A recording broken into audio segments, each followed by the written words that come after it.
ta zin van chak om ta ke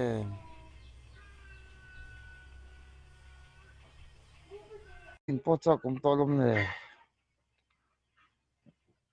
maybe all Mizoram drinks sa hian grow life khat ke lai ke chin nge all Mizoram drinks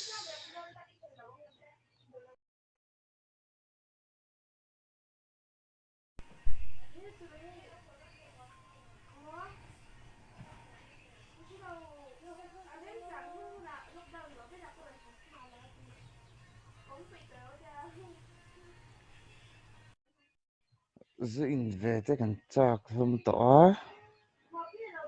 lockdown chun hiểu mun ni zu po in thik lo engma po ti thik lo ma se nak tuk chang chuan zin tur kan zung ve chen to ang zin tur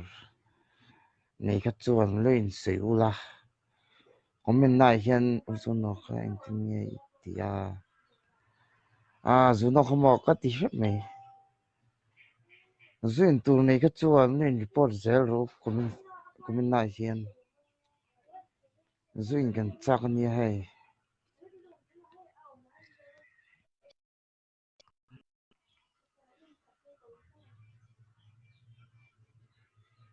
zin kan chak hlom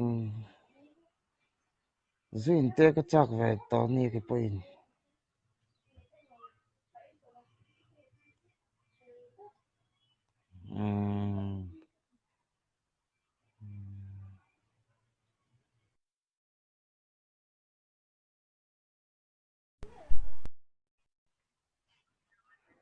zu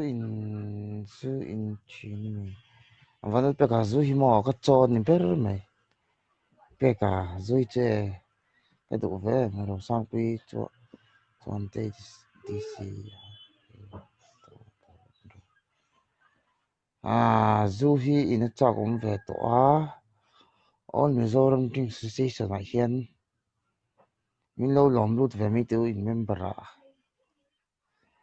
membership fee ngay kharem star lo en ro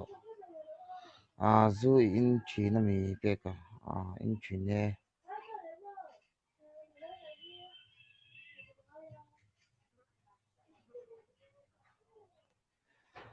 han ti ve phung lang la ai zo la kan om lai ka chon mo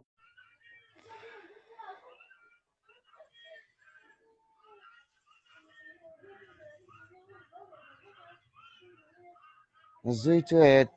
cho cho về chom pa bu ki lo mo han in pa bu ki le tu ye me mi ni zu che tu ngok ngok ta ni ai ka conversation long to ta le on some things khôi ok lắm all Mizoram drinks all Mizoram drinks chuan chuan all Mizoram drinks ti ai chuan all Mizoram drinks ti ai chuan all Mizoram RV han di zok tang ni le mo all Mizoram all Mizoram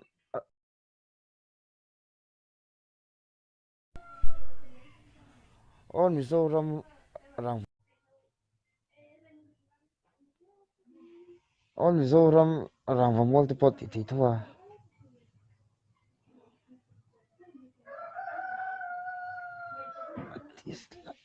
ai zo la ka local hun chu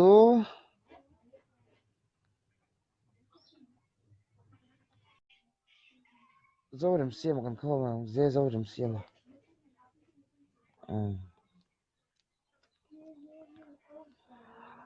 ai zo la local hun chu pakhan na chuan rang va mola kal nge nge ngai rang va mola